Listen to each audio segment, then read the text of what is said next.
এসএসসিতে পাশের হার বাড়লেও কমেছে জিপিএ 5। দেশ সেরা যশোর বোর্ড পিছিয়ে সিলেট।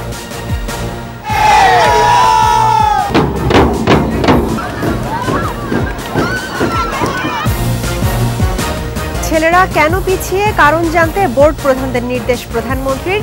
টিকে থাকার উপযোগী শিক্ষা ব্যবস্থা চালুরও আশ্বাস। দুর্ভিক্ষ সৃষ্টির দেশি বিদেশি ষড়যন্ত্রের অভিযোগ ওবায়দুল কাদেরের। গভীর সংকটে সরকার, দাবি মির্জা ফখরুলের। জলবায়ু ঝুঁকি মোকাবেলায় ঢাকার কার্বন নিঃসরণ 70% কমিয়ে আনার পরিকল্পনা, পরিবেশ বান্ধব উন্নয়নের ঘোষণা। এবার রাফায় ভয়াবহ অভিযানের ইঙ্গিত ইসরায়েলের। প্রাণ বাঁচাতে এলাকা ছাড়ছেন ফিলিস্তিনিরা।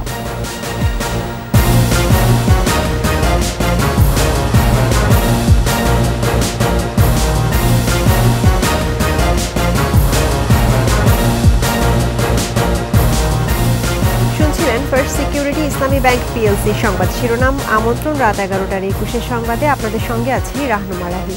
দর্শক, 21 টেলিভিশনের সংবাদ একই সাথে সরাসরি দেখতে পাবেন আমাদের ফেসবুক পেজ www.facebook.com/2124 অনলাইনে।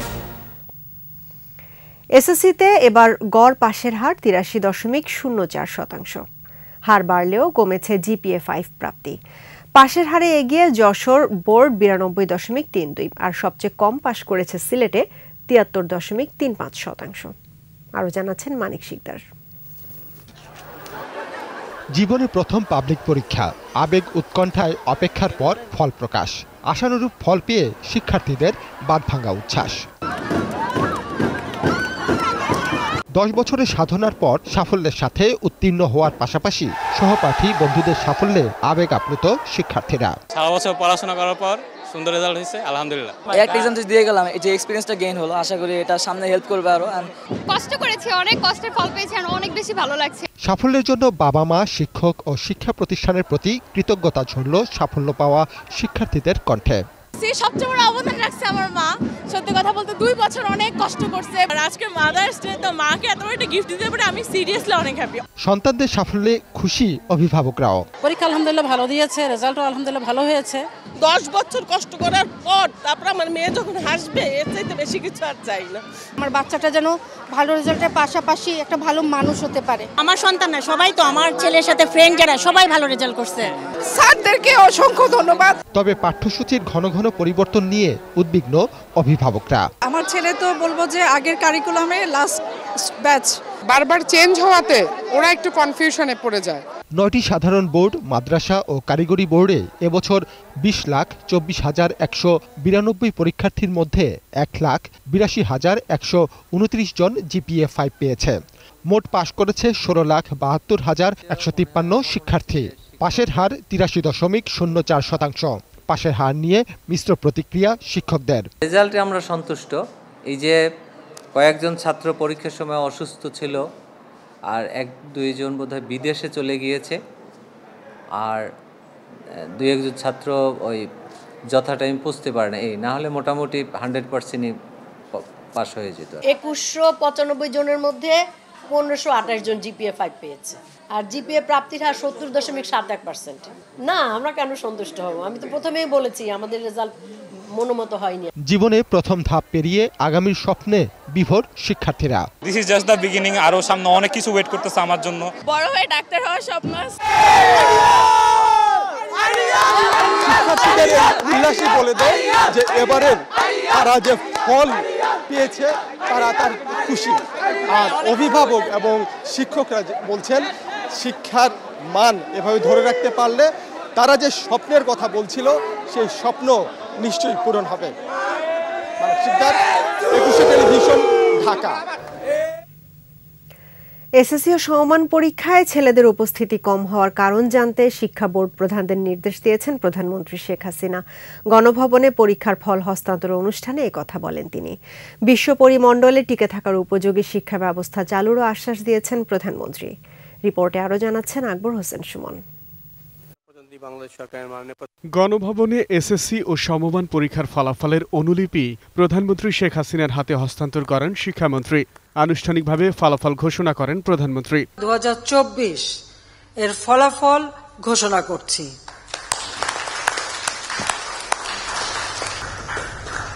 সাক্ষরতার হার ও শিক্ষার মানোন্নয়নে সরকারের ভূমিকা তুলে ধরে ছেলে শিক্ষার্থীদের কমতিতে উদ্বেগ প্রকাশ করেন সরকার প্রধান। কেন আমাদের ছাত্ররা পিছিয়ে আছে বা কেন কি হিসেবে কম, এটা বোধহয় আমাদের একটু দেখতে হবে। মানে বিবিএসকেও আমরা বলতে পারি, যখন তারা মানে আমাদের গণনা করে তখন দেখা দরকার যে ঘটনাটা কি, কারণটা কি কারণে ছেলেরা কমবে। কমার তো কথা না, সমান সমান হোক, সেটাই তো চাই। মেয়েরা হলে একটু খুশি হই, এতে কোনো সন্দেহ নাই। বিএনপি জামায়াত জোট সরকারের সময় শিক্ষা ব্যবস্থায় ধস নেমেছিল বলেও উল্লেখ করেন প্রধানমন্ত্রী। ৭৫ পরে যা সরকার এসেছিল সেখানে কিন্তু ঠিক শিক্ষা সেই পরিবেশটা ছিল না। বিশ্ববিদ্যালয়গুলিতে অস্ত্রের ঝনঝনানি, ছাত্রদের হাতে অস্ত্র, মেধাবী ছাত্রদের হাতে অস্ত্র, অর্থ তুলে দিয়ে তাদেরকে বিপথে নিয়ে যাওয়া, তাদেরকে মানে ক্যাডার হিসেবে ব্যবহার করা, তাদেরকে তাদের হাতে তুলে দিয়ে একটা রাজনৈতিক ভিত্তি তৈরি করার প্রচেষ্টা নেওয়া, সেশন জট প্রতিনিয়ত ছিল এবং সাক্ষরতার হারও কিন্তু আর বাড়তে পারেনি। স্মার্ট বাংলাদেশ বিনির্মাণে বিশ্বমানের শিক্ষা ব্যবস্থায় গুরুত্ব দেন প্রধানমন্ত্রী। ৮-এর নির্বাচনী ইস্তাহারে ছিল ডিজিটাল বাংলাদেশ, আমরা সেটা করে ফেলেছি। এখন ৪১ সালের আমাদের যে প্রেক্ষিত পরিকল্পনা এবং সুনির্দিষ্ট লক্ষ্য যে আমরা স্মার্ট বাংলাদেশ করবো। স্মার্ট বাংলাদেশ করতে হলে আমাদের ছেলেমেয়েদেরকে শিক্ষা দিতে হবে। আজকে ছেলেমেয়েরাই তো সামনে সেই স্মার্ট সিটিজেন হবে এবং তারা দেশকে এগিয়ে নিয়ে যাবে। আমি আশা করি শিক্ষার্থীরা উচ্চশিক্ষা শিক্ষিত হয়ে দেশের কল্যাণ করবে, দেশের মানুষের জন্য কাজ করবে, আর স্মার্ট বাংলাদেশের সৈনিক হিসেবে তারা গড়ে উঠবে, সেটাই আমি চাই। ডিজিটাল যুগের প্রজন্ম অনেক মেধাবী বলেও মন্তব্য করেন বঙ্গবন্ধু কন্যা। এটা তো ডিজিটাল যুগের ছেলে মেয়ে, এমনি তাদের মেধা অনেক বেশি। আকবর হোসেন সুমন, ২১ টেলিভিশন, ঢাকা। ফল প্রকাশের পর দেশের শিক্ষা প্রতিষ্ঠানগুলো ছিল উৎসব মুখর। কাঙ্ক্ষিত ফলাফলে দারুণ খুশি শিক্ষার্থী, অভিভাবক ও শিক্ষকরা।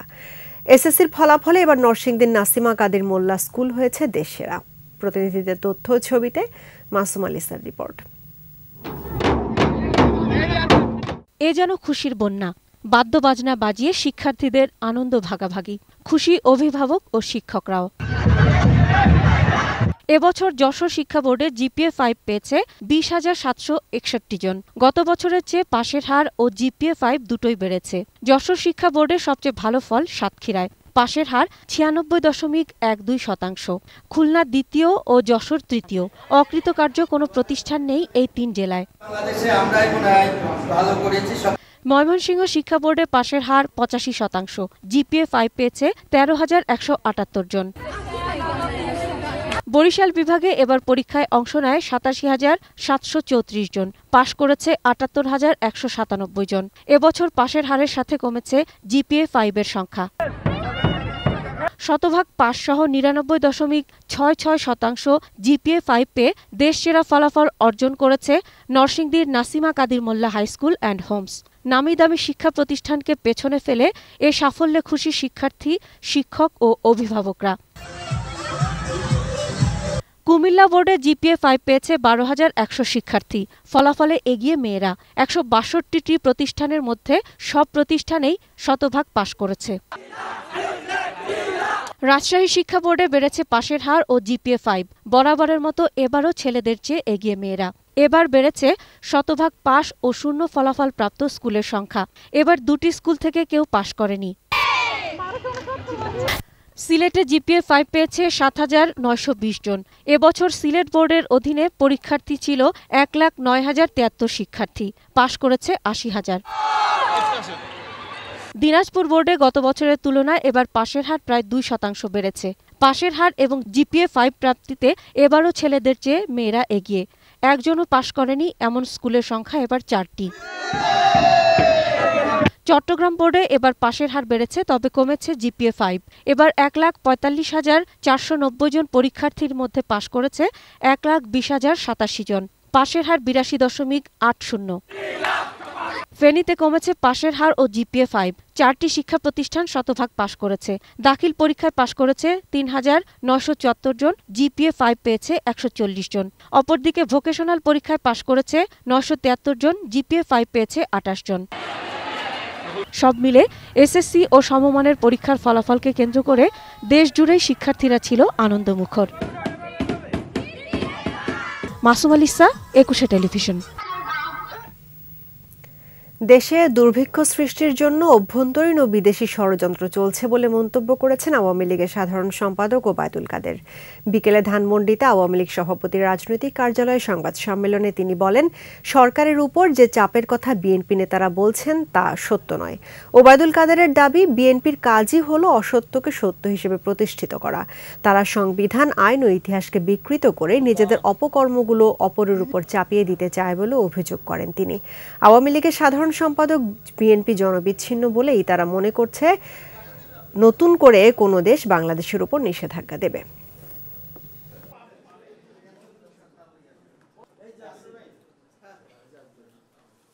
বঙ্গবন্ধু কন্যা শেখ হাসিনা নির্বাচনের আগেই বলেছেন যে নির্বাচনের পর দুর্ভিক্ষ সৃষ্টির পায় তারা চলছে এবং নেতাকর্মীদের তিনি এ ব্যাপারে সতর্ক করে দিন।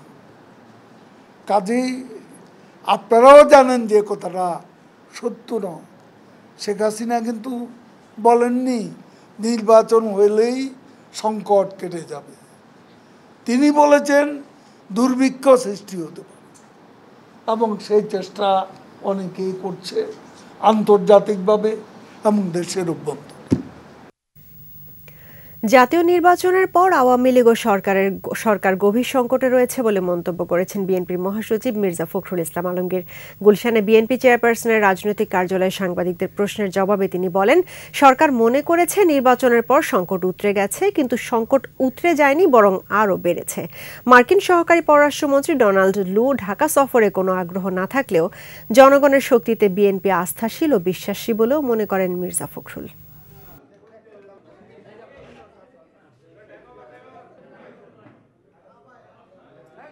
উনাদের একটা ফলস ধারণা তৈরি হচ্ছে যে they have overcome the crisis, সংকট থেকে তারা উপরে উঠে গেছেন, সংকট আরও গভীর করেছেন।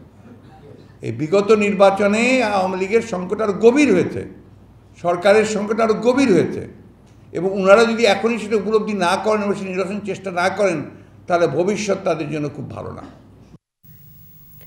জলবায়ু পরিবর্তনের ঝুঁকি মোকাবেলায় 2050 সালের মধ্যে ঢাকার কার্বন নিঃসরণ 70% কমিয়ে আনতে চায় 2 সিটি কর্পোরেশন। এজন্য উন্নয়ন কাজ পরিবেশ বান্ধব ও টেকসই করার ঘোষণা দিয়েছেন মেয়ররা। তারা বলছেন, কর্মপরিকল্পনা বাস্তবায়নে সিটি কর্পোরেশনের নিজস্ব বাজেটও রাখবে। শিউলি শবনমের প্রতিবেদন।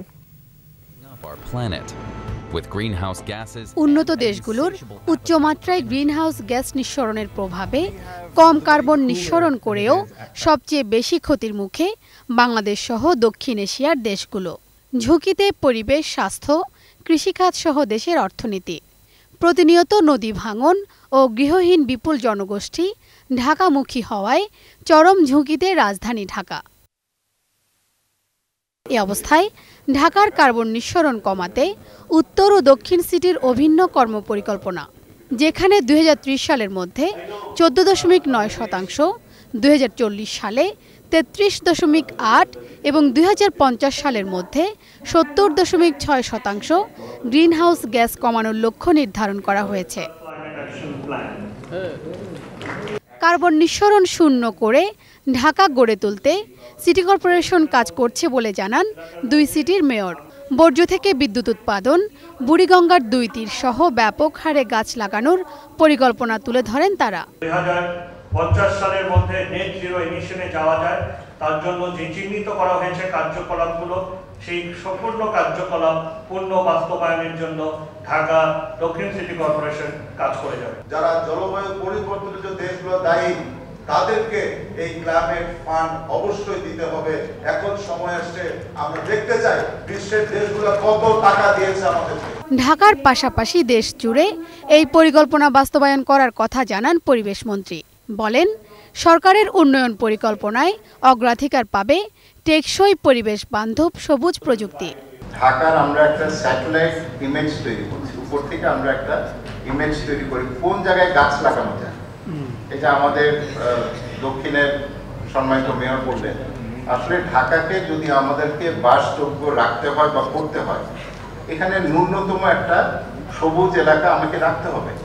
জলবায়ু পরিবর্তনজনিত ঝুঁকি মোকাবেলায় সরকার এরই মধ্যে 25টি মন্ত্রণালয়ের অধীনে 37,000 কোটি টাকা বরাদ্দ দিয়েছে বলেও জানান মন্ত্রী। এই মন্ত্রণালয় থেকে আমরা কিন্তু সমন্বয়টাই করছি। শিউলি শবনম, 21 টেলিভিশন, ঢাকা। ইসরায়েলি বাহিনীর চাপের মুখে রাফা ছাড়তে বাধ্য হচ্ছে ফিলিস্তিনিরা। এরই মধ্যে রাফা ছেড়েছে 3 লাখেরও বেশি ফিলিস্তিনি। মধ্য রাফার পাশাপাশি গাজার উত্তরে জাবালিয়া ও বেইত লাহিয়া ছাড়ারও নতুন নির্দেশনা দিয়েছে ইসরায়েল। বিশ্লেষকদের ধারণা 24 ঘন্টার মধ্যে রাফার কেন্দ্রে অগ্রসর হবে ইসরায়েলি বাহিনী। এরপর পুরো শহরে চালাবে অভিযান। প্রতিবাদে ইসরায়েলের সাথে ত্রাণ ইস্যুতে কাজ না করার ঘোষণা দিয়েছে মিশর। নিচ্ছি সংবাদ বিরতি। যখন ফিরছি তখন অন্যান্য খবরের সঙ্গে আরও থাকবে। এপ্রিলে সড়কে প্রাণ গেছে 679 জনের। চালকদের মাঝে অসুস্থ প্রতিযোগিতাকে দুষছে রোড সেফটি ফাউন্ডেশন। বৈরী আবহাওয়ায় হুমকির মুখে লিচুর ফলন, লোকসানের আশঙ্কায় কৃষক।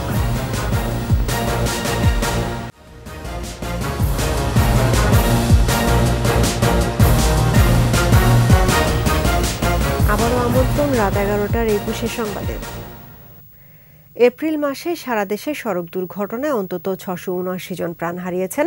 আহত হন আরও 934 জন। এসব দুর্ঘটনায় কমপক্ষে 2119 কোটি টাকার আর্থিক ক্ষতি হয়েছে।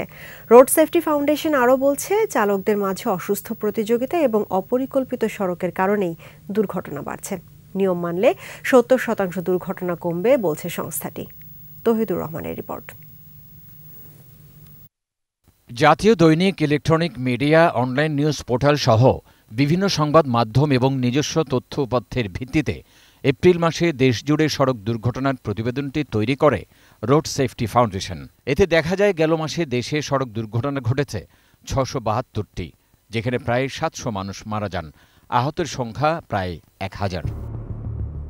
যদিও প্রকৃত তথ্য পেলে আহত নিহতের সংখ্যা বাড়তে পারে বলছে বেসরকারি সংস্থাটি।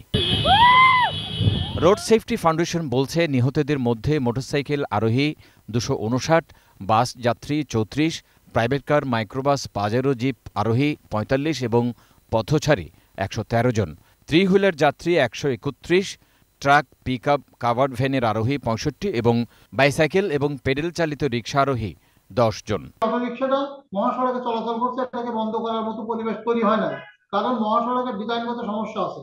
কারণ গ্রামীণ সড়ক, জেলা পরিষদের সড়ক এবং উপজেলা ভিত্তিক যে সড়কগুলো আছে, সেই সড়কগুলো আমরা আস্তে করে মহাসড়কে তুলে দিচ্ছি, যার ফলে এবং কিছুদিন যাওয়ার পর আবার মহাসড়ক থেকে আবার সেই সড়ক নেমে যাচ্ছে। কিন্তু এই কারণে মহাসড়ককে বাদ রেখে নসিমন পরিবহন বা 3 হুইলারের পক্ষে আসলে তার স্বল্প দূরত্বের গন্তব্যে পৌঁছানো সম্ভব হচ্ছে না, বাদ হয়ে তারা মহাসড়ক ব্যবহার করছে। দুর্ঘটনাগুলোর মধ্যে 235টি জাতীয় মহাসড়কে, 266টি আঞ্চলিক সড়কে এবং 87টি গ্রামীণ সড়কে ঘটেছে। শহরের সড়কে দুর্ঘটনা 79টি। দুর্ঘটনা কমাতে আইন মেনে চলার আহ্বান রোড সেফটি ফাউন্ডেশনের। নজরদারি বাড়াতে হবে, প্রযুক্তি ব্যবহার করতে হবে। আর আরেকটা বিষয়, সেটা হলো যে গণপরিবহন যে ট্রিপ ভিত্তিক চলে, সেই ট্রিপের কারণে তারা অতিরিক্ত গতিতে যানবাহন চালায়, কারণ তাদের কর্মঘণ্টা নির্দিষ্ট করা নাই, তাদের বেতন নাই, তাদের নিয়োগপত্র নাই, তারা মানসিকভাবে অস্থির থাকে। এপ্রিল মাসে চট্টগ্রাম বিভাগে সবচেয়ে বেশি 132টি দুর্ঘটনা ঘটেছে এবং ঢাকা বিভাগে সবচেয়ে বেশি 176 জন নিহত হয়েছেন। তৌহিদুর রহমান, 21 টেলিভিশন, ঢাকা। বৈরী আবহাওয়ায় হুমকির মুখে লিচুর ফলন। শুরুতে গাছ ভর্তি মুকুল দেখা গেলেও প্রচণ্ড তাপপ্রবাহে ঝরে গেছে অনেক দানা। কৃষি বিভাগ নানা পরামর্শ দিলেও কোনো কোনো জাতের লিচু অর্ধেকের বেশি ঝরে যাওয়ায় হতাশ কৃষক। দিনাজপুর প্রতিনিধি চিত্ত ঘোষের তথ্যচিত্রে আরও জানাচ্ছেন সমর ইসলাম। লিচুর জন্য বিখ্যাত দিনাজপুরে শুরুতে গাছ ভর্তি মুকুল এলেও দানা আসার পর শুরু হয় প্রচণ্ড তাপপ্রবাহ। এতে লিচুর দানা বিবর্ণ হয়ে শুকিয়ে ঝরে পড়ে। তবে আগে মুকুল আসায় কোনোমতে টিকে আছে বোম্বাই জাতের লিচু। বেদেনা, মাদ্রাজি, চায়না 3 ও কাঁঠালি জাতের লিচুর দানা অর্ধেকই ঝরে গেছে। সেচ দিয়েও লিচু রক্ষা করতে না পেরে হতাশ চাষিরা। কোনো বলতে একদম খালি লিচু নাই, ওইগুলা লিচু একমাত্র বোম্বাই ছাড়া। আর যে ওয়েদার যাচ্ছে, ওয়েদারের উপর ভিত্তি করে তারপর আমরা পানি যাচ্ছি, সেচ দিয়েছি এবং বীজ দিয়েছি। রোদের তাপে জ্বলে গেল। এখনো যেটা লিচু আছে, যথেষ্ট লিচু আছে, হ্যাঁ, কিন্তু তাপমাত্রা বেশি। মান্দারাজি এলার ঝড় হচ্ছে, দেখায় বোম্বাই শুধু এনা আছে গাছের মধ্যে, এখন বলা যাবে না কি হবে নাই হবে। তামার পানি যে হয় তামার পড়ে গেল, যার নিচে হয়েছিল পোহা চলে না। বৈরী আবহাওয়ায় আশানুরূপ ফলন নিয়ে শঙ্কায় কৃষি বিভাগও। ফল ঝরে যাচ্ছে, বনের গোটা শুকিয়ে যাচ্ছে। তো যে অবস্থা দাঁড়িয়েছে তাতে সম্ভবত এবছর আমরা আশানুরূপ ফলন পাবো না এবং সেই ফলনটা প্রায় 50% কমে আসে। গতবারও ফলন ভালো হলেও পাকার সময় তীব্র তাপপ্রবাহে ফেটে যায় অনেক লিচু, ক্ষতিগ্রস্ত হন চাষিরা। সমর ইসলাম, 21 টেলিভিশন। সুন্দরবনে আগুন লাগার কারণ খুঁজতে আরও 7 দিনের সময় নিয়েছে তদন্ত কমিটি। পূর্ব সুন্দরবনের ডিএফও কাজী করিমের কাছ থেকে তদন্ত কমিটি এই সময় নেয়। এর আগে পূর্ব সুন্দরবনের আমুরবুনিয়া এলাকায় গত 4 মে আগুন লাগলে তার কারণ বের করতে চাঁদপাই রেঞ্জের এসিএফ রানা দেবকে প্রধান করে 3 সদস্যের তদন্ত কমিটি গঠন করা হয়। ওই কমিটিকে 7 কার্যদিবসের মধ্যে সময় বেঁধে দেওয়া হয়, কিন্তু বেঁধে দেওয়া সময়ের মধ্যে কমিটি প্রতিবেদন জমা দিতে পারছে না, তাই আরও 7 দিনের সময় চাওয়া হয়।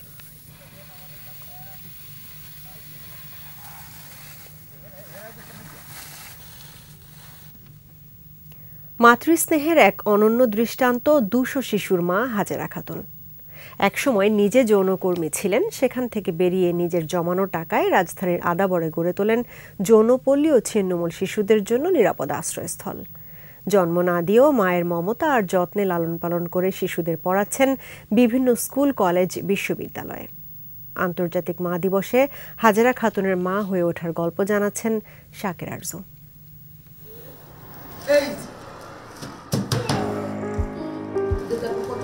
পঞ্চাশোর্ধ্ব হাজেরা খাতুন, তাকে ঘিরে রয়েছে জিহাদ রনি সহ তার আরও অনেক সন্তানেরা। এই শিশুরা তাকে ছাড়া কিছুই বোঝে না। তিনি তাদের কখনো খাইয়ে দিচ্ছেন, কখনো বা গল্প করছেন।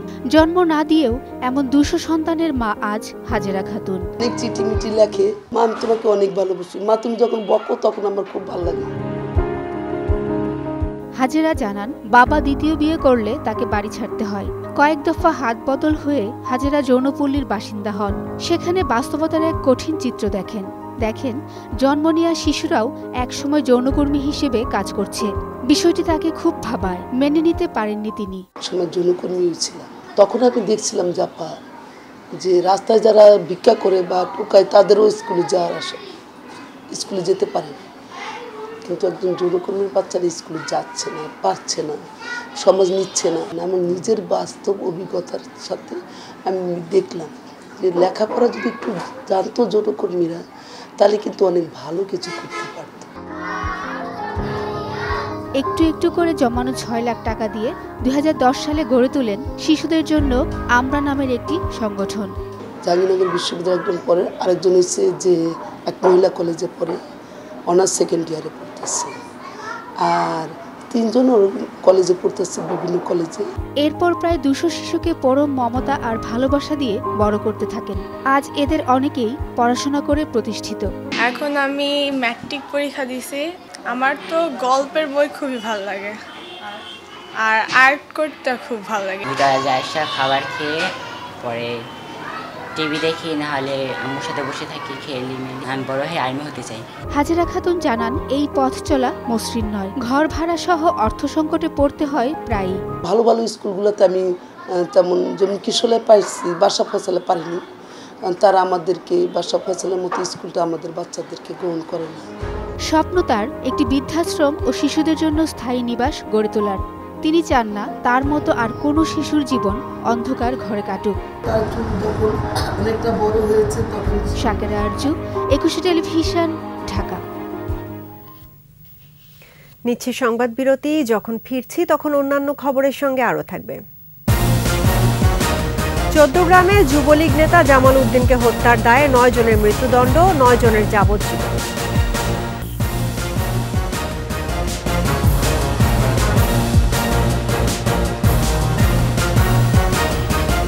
আবারও আমন্ত্রণ রাত 11টার 21 সংবাদে। কুমিল্লার চৌদ্দগ্রামে যুবলীগ নেতা জামাল উদ্দিনকে হত্যার দায়ে 9 জনকে মৃত্যুদণ্ড দিয়েছেন আদালত। 9 জন পেয়েছেন যাবজ্জীবন কারাদণ্ড, 5 জনকে বেকসুর খালাস দেওয়া হয়েছে।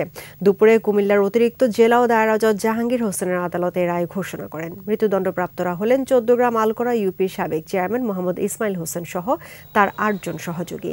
2016 সালের 8 জানুয়ারি চাঁদাবাজি সহ বিভিন্ন অপকর্মের প্রতিবাদ করায় ক্ষুব্ধ হয়ে যুবলীগের সভাপতি জামাল উদ্দিনকে গুলি করে হত্যা করেন ইউপি চেয়ারম্যান মোহাম্মদ ইসমাইল হোসেন। এই ঘটনায় নিহতের বড় বোন 23 জনের বিরুদ্ধে মামলাটি করেন। রায় ঘোষণার সময় একজন যাবজ্জীবন প্রাপ্ত ও 2 জন খালাসপ্রাপ্ত আসামি উপস্থিত ছিলেন, বাকি সবাই ছিলেন পলাতক। ঝিনাইদহ সদর উপজেলা পরিষদ নির্বাচনে জনপ্রতিনিধি নির্বাচিত হওয়ার পর জনগণের ভালোবাসায় সিক্ত হলেন তৃতীয় লিঙ্গের বর্ষা খাতুন। শীত গ্রীষ্মে যে কোনো বিপদে বর্ষাকে পাশে পাওয়ায় জনগণও মানুষটির আহ্বানে সাড়া দিয়ে পাশে দাঁড়িয়েছে। সবার ভালোবাসার ঋণ পরিশোধের পাশাপাশি তৃতীয় লিঙ্গের মানুষদের জন্য ভাগ্য উন্নয়নের কাজ করার প্রত্যয় বর্ষা খাতুনের। ঝিনাইদহ প্রতিনিধি এম রায়হানের রিপোর্ট, জানাচ্ছেন রত্না জামান। জনপ্রতিনিধি নির্বাচিত হওয়ার পর থেকে ফুল, মালা, মিষ্টি নিয়ে সব শ্রেণীর মানুষ ছুটে আসেন বর্ষার বাড়িতে। মালা পরানো, কুশল বিনিময় শেষে করানো হয় মিষ্টিমুখ।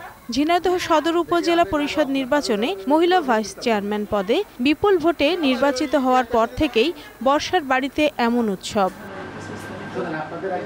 বুধবারের নির্বাচনে সদর উপজেলা পরিষদের মহিলা ভাইস চেয়ারম্যান পদে 4 জন প্রতিদ্বন্দ্বিতা করেন। নির্বাচনে প্রজাপতি প্রতীকে জোর প্রচার চালান বর্ষা। এর আগেও নানা সময়ে মানুষের পাশে থাকায় বেশ আলোচনায় ছিলেন বর্ষা। বিগত দিনে যেমন মানুষের উপকার করেছেন, নির্বাচিত হওয়ার পর আগামী দিনেও যেন তাদের পাশে থাকেন, এমনটাই আশা উপজেলাবাসীর। মানুষ মনে করেন যে তার নিজের ভালোবাসার থেকে ওর ভোটগুলো দিয়েছে। আমার মেয়ে সবার জন্য পাশে থাকে, জনগণের সেবা করতে পারে। সে পাশ করেছে, জনগণের কাজ করুক, দোয়া করি। আমাদের তো উপকার করবেই, তার সাথে দেশের জনগণের উপকারটা উনি বেশি করবে। বর্ষাটা ভালো লোক, হিজড়ি মানুষ, মানুষের উপকার করে আগের থেকেই। বর্ষা খুব ভালো মেয়ে, আমরা সবাই ভালোবাসি, আমরা ভোট দিয়েছি। ভোটের মাধ্যমে মানুষ ভালোবাসা প্রকাশ করেছেন, তাই আগামী 5 বছর সেবা দিয়ে এই ভালোবাসার ঋণ পরিশোধ করতে চান বর্ষা। আগে যেহেতু আমি কোনো পদে ছিলাম না, তা আমার দায়িত্ব একটু কম ছিল। এখন একটা পদে এসেছি, এই পদে যে দায়িত্ব আছে, আল্লাহ মালিকের দয়া আমি যথাসম্ভব চেষ্টা করব সে দায়িত্ব পালন করার, সঠিক এবং সুন্দরভাবে পালন করার। প্রজাপতি মার্কা প্রতীকে বর্ষা পেয়েছেন 54,258 ভোট। তার নিকটতম প্রতিদ্বন্দ্বী হাঁসমার্কা প্রতীকের প্রার্থী আরতি দত্ত পেয়েছেন 23,552 ভোট। রত্না সামান, 21 টেলিভিশন। এ পর্যায়ে ব্যবসা বাণিজ্যের খবর।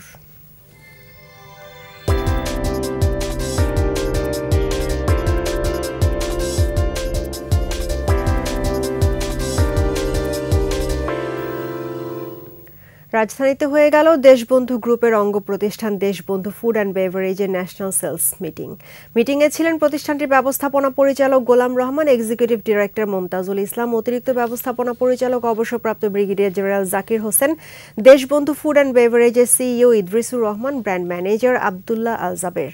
ভার্চুয়ালি যোগ দেন দেশবন্ধু গ্রুপের চেয়ারম্যান গোলাম মোস্তফা। প্রতিষ্ঠানটির পণ্যের মধ্যে রয়েছে ফ্রেন্ডস আপ, ফ্রেন্ডস কোলা, গুরু এনার্জি ড্রিঙ্ক ও দেশবন্ধু মিনারেল ওয়াটার।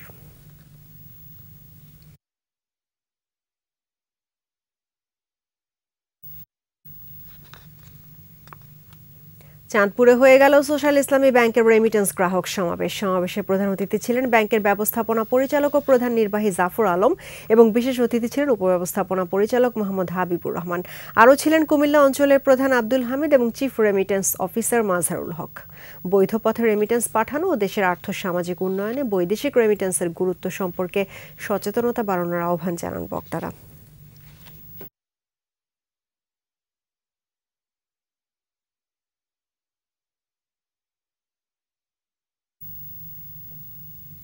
পবিত্র কুরআনের হাফেজদের উৎসাহ এবং বিশেষ মর্যাদায় ভূষিত করতে হয়ে গেল ১২তম হিফজুল কুরআন অ্যাওয়ার্ড ও কুরআন উৎসব ২০২৪। বসুন্ধরা আন্তর্জাতিক কনভেনশন সেন্টারে তানজিমুল উম্মাহ ফাউন্ডেশনের এই উৎসবে ১২৩৪ জন হাফেজ শিক্ষার্থী এবং তাদের বাবা মাকে সম্মাননা দেওয়া হয়। শিক্ষার্থীরা মনোমুগ্ধকর পবিত্র কুরআন তিলাওয়াত, হামনাত ও ইসলামী সঙ্গীত, আলোচনা, কবিতা আবৃত্তি পরিবেশন করেন। উৎসবে ছিলেন মাদ্রাসা শিক্ষা অধিদপ্তরের মহাপরিচালক মোহাম্মদ হাবিবুর রহমান, ইসলামী বিশ্ববিদ্যালয়ের অধ্যাপক ডক্টর হাফেজ এ.বি.এম. হিজবুল্লাহ এবং বায়তুল মোকাররম জাতীয় মসজিদের ইমাম মুফতি মিজানুর রহমান। আন্তর্জাতিক খবর।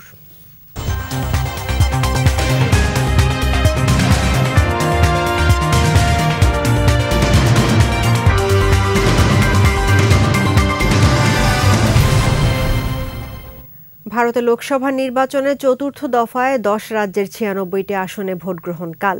এ দফায় অন্ধ্রপ্রদেশে 25, তেলেঙ্গানার 17, উত্তরপ্রদেশের 13, মহারাষ্ট্রের 11, বিহারের 5 এবং মধ্যপ্রদেশ ও পশ্চিমবঙ্গে 8টি করে আসনে ভোট হবে। ভাগ্য নির্ধারণ হবে উত্তরপ্রদেশের সমাজবাদী পার্টির শীর্ষ নেতা অখিলেশ যাদব, পশ্চিমবঙ্গে কংগ্রেস নেতা অধীর চৌধুরী, তৃণমূলের ইউসুফ পাঠান, শতাব্দী রায়, শত্রুঘ্ন সিনহা ও বিজেপি নেতা দিলীপ ঘোষের মতো হেভিওয়েট প্রার্থীদের। রাজনৈতিক দলগুলো এ পর্বের নির্বাচনকে সবচেয়ে গুরুত্বপূর্ণ মনে করছে। এ দফায় বিজেপি, কংগ্রেস, তৃণমূল ছাড়াও বেশ কয়েকটি প্রাদেশিক রাজনৈতিক দলের মধ্যে হাড্ডাহাড্ডি লড়াই হবে বলে ধারণা করা হচ্ছে।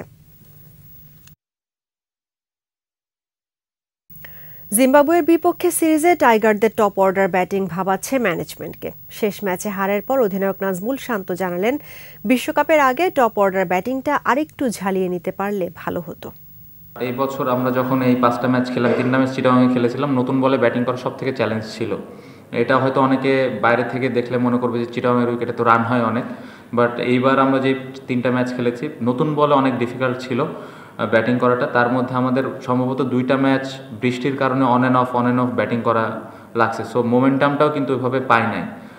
এগুলো সব মনে হতে পারে এক্সকিউজ, বাট আমরা যেভাবে উইকেটটা অ্যাসেস করেছি বা ব্যাটসম্যানদের পুরো ফ্রিডম ছিল, ব্যাটসম্যানরা উইকেটটা রিড করে ওইভাবে ব্যাটিং করার চেষ্টা করেছে।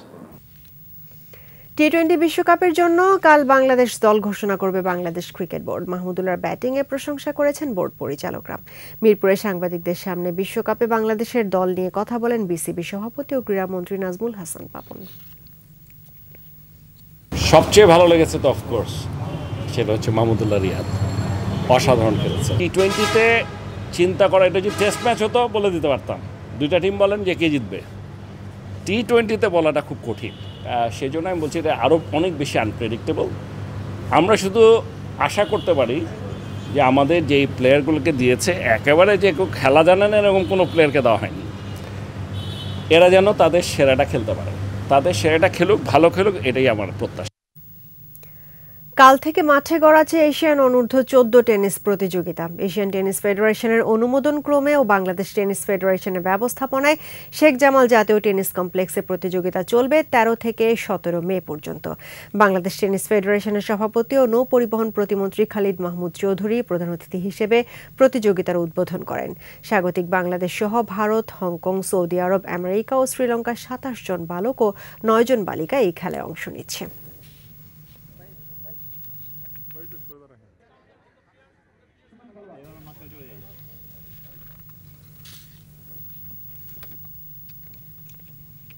আর এরই সঙ্গে শেষ করছি রাত 11টার 21 সংবাদ। তবে যাবার আগে ফার্স্ট সিকিউরিটি ইসলামী ব্যাংক পিএলসি সংবাদ শিরোনামগুলো জানাবো আরো একবার। এসএসসিতে পাশের হার বাড়লেও কমেছে জিপিএ 5, দেশ সেরা যশোর বোর্ড, পিছিয়ে সিলেট। ছেলেরা কেন পিছিয়ে, কারণ জানতে বোর্ড প্রধানদের নির্দেশ দিয়েছেন প্রধানমন্ত্রী। টিকে থাকার উপযোগী শিক্ষা ব্যবস্থা চালুরও আশ্বাস। দুর্ভিক্ষ সৃষ্টির দেশি বিদেশি ষড়যন্ত্রের অভিযোগ ওবায়দুল কাদেরের, গভীর সংকটে সরকার, দাবি মির্জা ফখরুলের। জলবায়ু ঝুঁকি মোকাবেলায় ঢাকার কার্বন নিঃসরণ 70% কমিয়ে আনার পরিকল্পনা, পরিবেশ বান্ধব উন্নয়নের ঘোষণা। এবার রাফায় ভয়াবহ অভিযানের ইঙ্গিত ইসরায়েলের, প্রাণ বাঁচাতে এলাকা ছাড়ছেন ফিলিস্তিনিরা।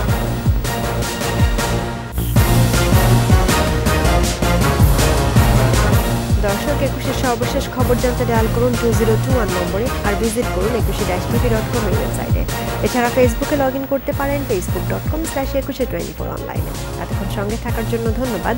আমাদের পরবর্তী সংবাদ আয়োজন রাত 1টায় দেখার আমন্ত্রণ রইল। স্বাস্থ্যবিধি মেনে চলুন, সুস্থ থাকুন, 21-এর সঙ্গেই থাকুন।